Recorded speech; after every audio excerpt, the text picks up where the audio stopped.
Hello everybody, I'm your leader, and some of you will have noticed that I've tried to do an Instagram post a few minutes ago and the thing died, so here I am again. I have to redo it. So today I want to talk to you about my new painting as I promised yesterday. This painting is called The Divine Goddess, and it's quite different to yesterday's painting because I don't think this one has so much symbolism or deeper meanings. I think what's important about this piece is more sort of the process of how I got there. And my dog is here. Let me just get him on. Come. There we go. Now everybody's relaxed. So this is an important painting for me personally because it was the precursor. It was that first painting that allowed me to step into the unknown and do something that I've never done before and that I didn't really know how to evaluate. And it provided that kind of pathway in this kind of nebulous, unknown art journey where I could paint the red scarf. For you who didn't see the post yesterday, the red scarf is on sale at Market Square in Lake Forest, Illinois, and it can also be viewed on my website www.yourleadersmith.com, and spelling wise you can just check it in the bio. It is there. Click on it, hop onto Instagram and just check out my feed. If you subscribe to my newsletter, there is a 20% discount coupon that you can use on the website.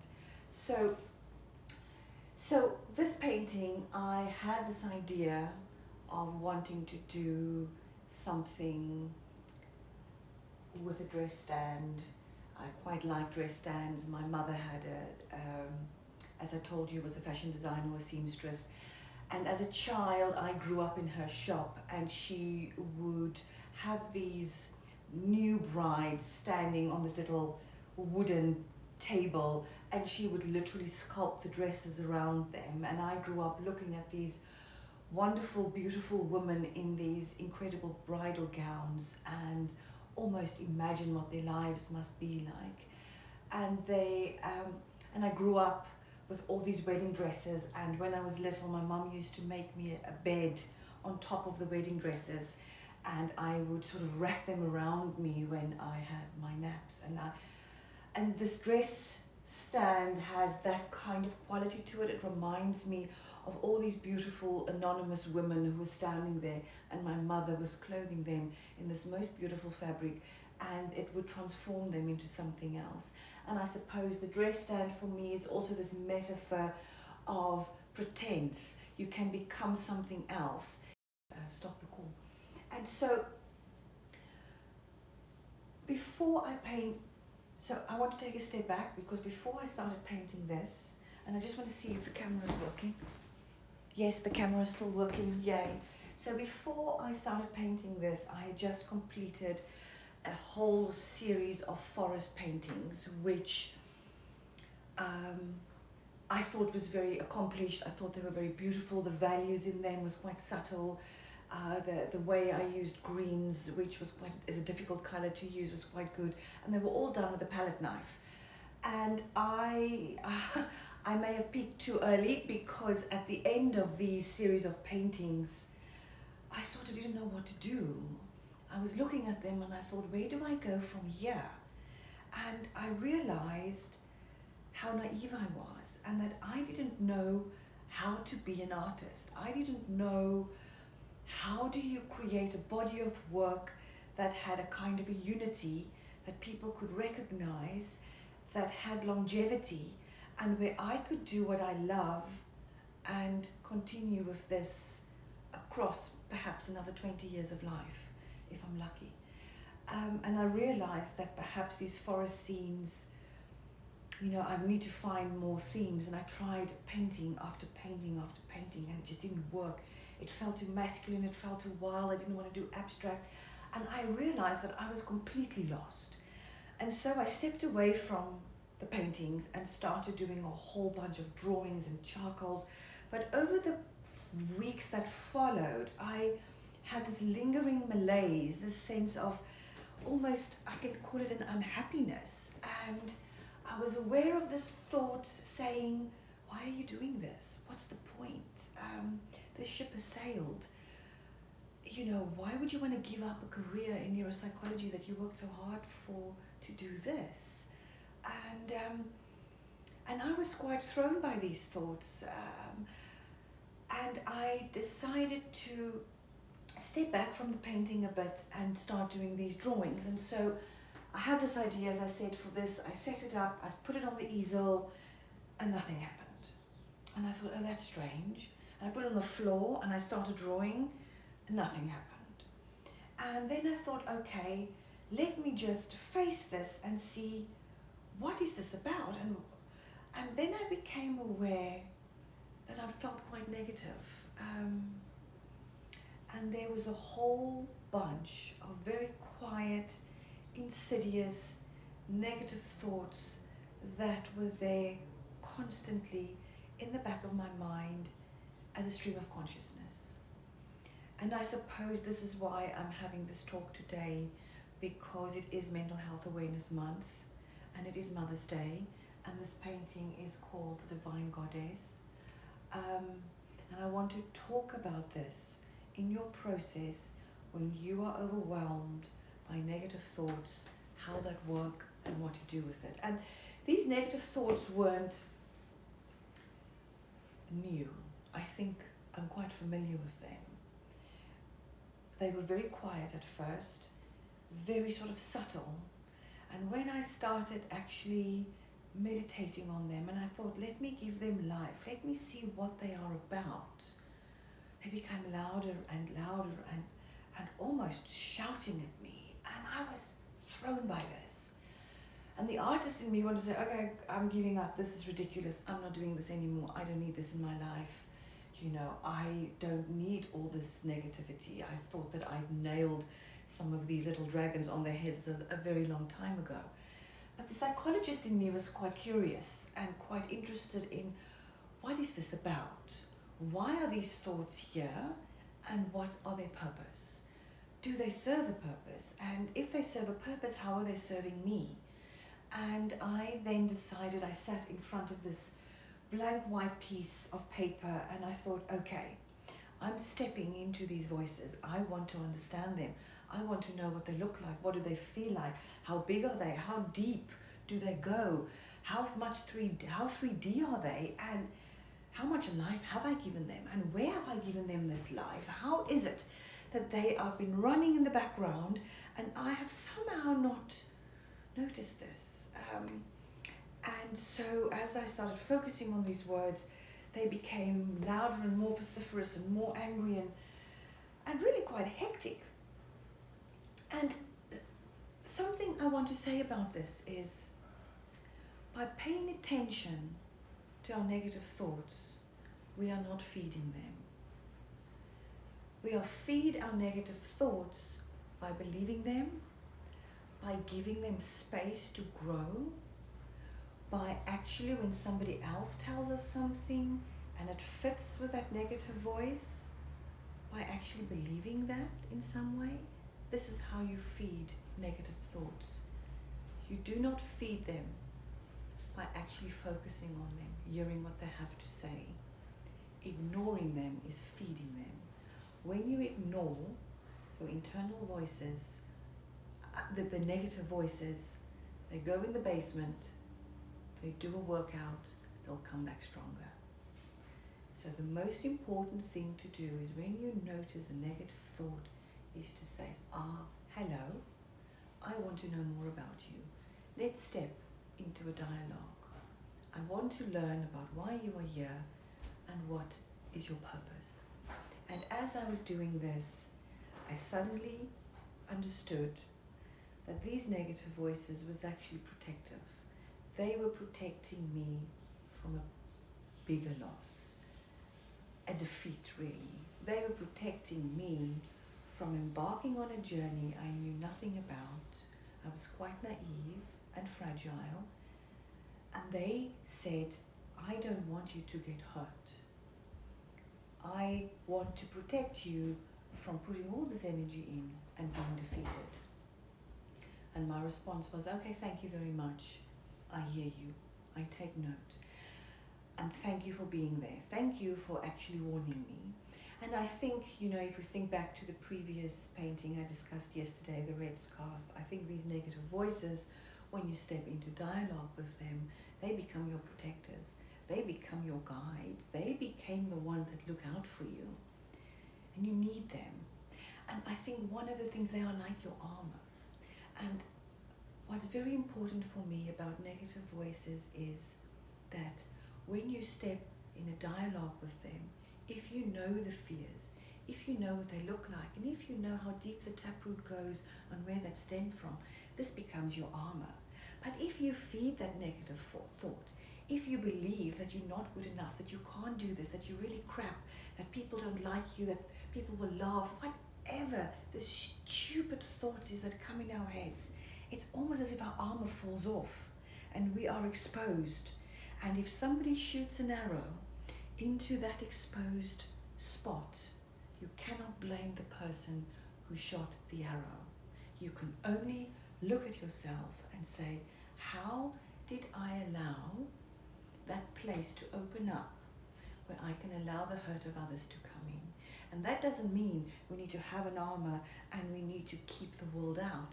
It means an armor needs to breathe, it needs to move, it needs to be something that you can actually run in and fight in and do battle with. It is something far more subtle than just being protective. Okay, so then the next step for me was to say, okay, fine. If you are protecting me from this defeat or this failure, why am I doing this? Why am I stepping into the unknown? And the answer came very clearly, I want joy. And for me that was, oh wow, okay, joy. What is joy? And joy, I think, is quite individual for each person. It's a nebulous concept. And I think as a psychologist, I felt many, many positive, wonderful feelings which give happiness, but I don't think I felt joy. And I had to go through a whole process of finding out what is my joy, what brings me joy. And that was hard. And for me, it's almost an existential question. It's also, how do you want to be in this space? If you want art to bring you joy, how do you want to be? What do you want to paint? What is the colors that you want to bring in?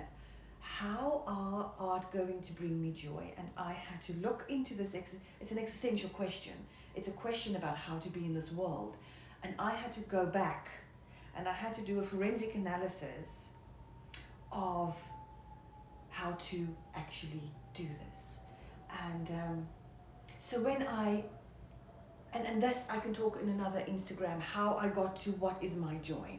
But at the time I was staring at this blank piece of paper, thinking, okay, joy, what is joy? And I felt quite good that I'd come up to this nugget, this thing, this real concept that I could work with. And I thought, well, maybe I can call my art business the Art of Joy. It has that nice ring to it, art and joy and all of that. And then I went and I Googled it immediately, and there it was. It's already been taken. And there's this mother and daughter who does this podcast series called The Art of Joy. I don't know if you know about them. It's actually really nice. And I thought, okay, this is interesting. Let's see what they're about. And I randomly push a button listening to this podcast, and it was about a woman who is channeling Mary Magdalene. And I'm like, okay, this is not really what I had in mind, but okay, I'm on this journey. The concept joy is coming to mind. I'm going to follow these crumbs. I don't know what I'm doing anyway. I might as well go down this path. And what was very interesting for me from a psychological point of view was that this woman knew from a very early age that she was different. She knew she had these voices in her head and that they were not from her. And she became a beautician, and from a beautician had this arc of a life where she ended up being the channeler of Mary Magdalene, And I was fascinated by how this woman could have this kind of inner strength to know that the voices were not her own, and to know that she could actually channel Mary Magdalene. And I was quite fascinated by this. And apparently what I didn't know was that Mary Magdalene was a real person. She had her own gospel, and she had written books, gospels that were in the Bible, and that these were removed by the Roman Catholic Church. And she had to go into hiding for the Crusaders who wanted to destroy her gospel and her teachings. And this woman saw herself, and I can't remember her name now, as somebody who was restoring the whole movement around the sacred goddess and the divine goddess. And this is how I came the name of this painting. And at the end of this very interesting podcast, she did a channeling. And the channeling was Mary Magdalene saying, I am here for you. I'm the divine goddess. If you need help, you need to ask. Ask me for help and I will give you the answer. I am ever present and I'm here for you to draw on. And I thought there and then, okay, I'm going to do this. I don't know if this is true, but I know for myself, I never ask for help. I think me and an entire generation of women from my age is pathologically independent. We think we have to do anything, we need to be the best, we need to do everything, and we can never ask for help, and we can never show that we don't know. And I was sitting in front of this piece of paper, and I had my earpods on, and I threw my hands up and I said, okay, I need help. Mary Magdalene, I'm appealing to you, I need help. And I'm on this journey, I don't know where I'm going. I don't even know if I want to do this. I just feel compelled. And the answer came immediately. Go back to where you started. Go back to the last painting you did before you stopped. And I'm like, okay, do I really want to do this? And I said, okay, I will do this, and I will discuss that process with you in another podcast.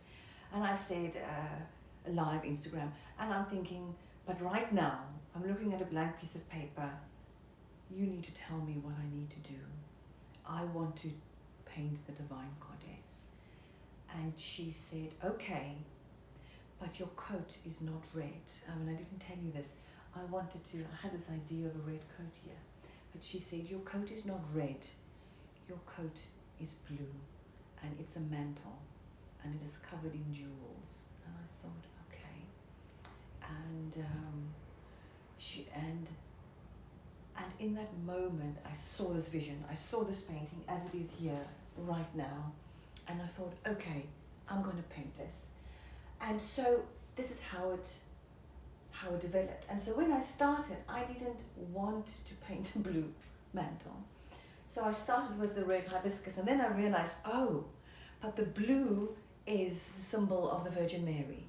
And it is a sign or a symbol in all the iconoclastic paintings. It's a symbol of her virginity, her purity, and her regalness. Regalness. I don't know if that's even a word. And I then realized that this is what the blue was about. The blue was the purity of joy. That for me, joy is something incredibly pure. It's a nugget of something that happens which is not fettered by other emotions. It doesn't have fear, it doesn't have uncertainty. And as an adult, we don't feel any pure emotions anymore.